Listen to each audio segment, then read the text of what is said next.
My name is Megan Cornell, and I'm seeking the federal Liberal nomination in the new riding of Kanata Carleton. It's October 15th, 2014, and this is part of an ongoing series where I answer constituent questions. Today, I'm going to answer the question that's been posed to me several times over the last few months about what Canadian citizenship means to me. I'm choosing to do that today because it's Citizenship Week in Canada this week. And to me, Canadian citizenship has always been about a balance between the rights that we derive from being Canadian citizens and the responsibility that we have as Canadian citizens to give back to our community and to protect those rights. Whether you're like me and your citizenship arises from having been born in Canada, or whether your family moved here more recently to seek Canadian citizenship, or you're in the process of seeking Canadian citizenship, it's clear from my conversation with people in the riding that that sense of rights and responsibilities is very keenly felt by Canadians.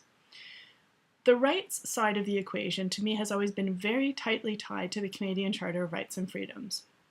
Both as an undergraduate student and as a law student, I spent a lot of time studying the Charter of Rights and Freedoms, and I've watched with great interest as the courts have helped define what those rights are and how they restrain any one government from passing legislation that's offside of those rights. And that's an equation that our current government has had a lot of difficulty with.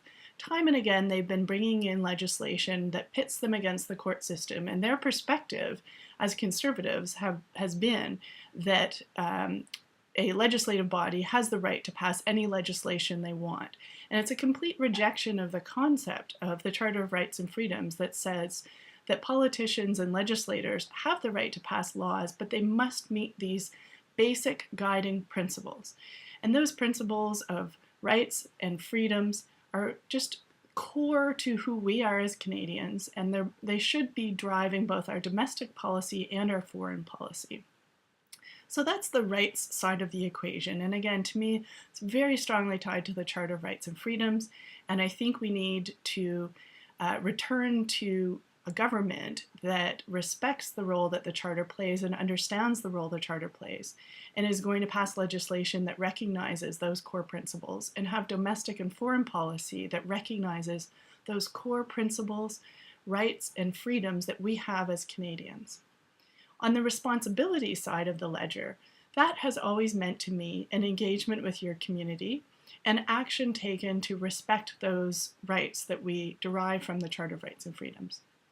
Whether you're engaged in the smallest way in your community through your children's sports teams or schools, whether you're engaged with a charity in your community, your religious faith, the work that they do in the community, or whether you've taken the step and gotten involved in politics. And I certainly appreciate all those of you who have gotten engaged in this political process.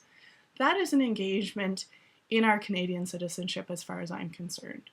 And I'm engaged on all those levels. I really encourage you to go to my website, megancornell.ca, and click on my community involvement tab to take a look at the sorts of engagements that I have in the community that are small p political engagements.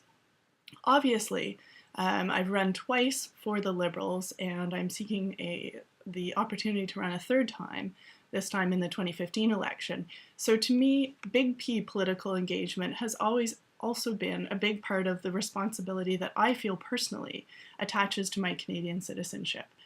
And I'm excited to be given the opportunity to bring that approach to our government in 2015, where I'm confident that we will form government and that we can return to a mentality of as legislators of respecting those core principles of the Charter of Rights and Freedoms and adopting domestic and foreign policy that does respect those core principles and doesn't continually pit us against the courts in some sort of tug of war to establish supremacy over the Charter of Rights and Freedoms instead of just respecting the Charter of Rights and Freedoms.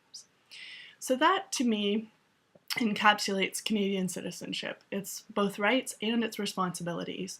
And I live those two principles quite passionately every day.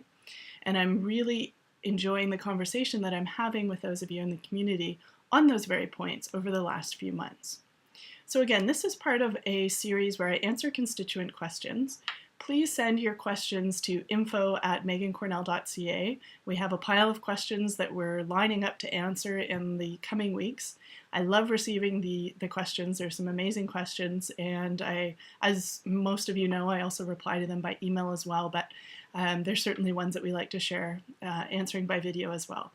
So thank you for your time and your support over the last few months, and happy citizenship.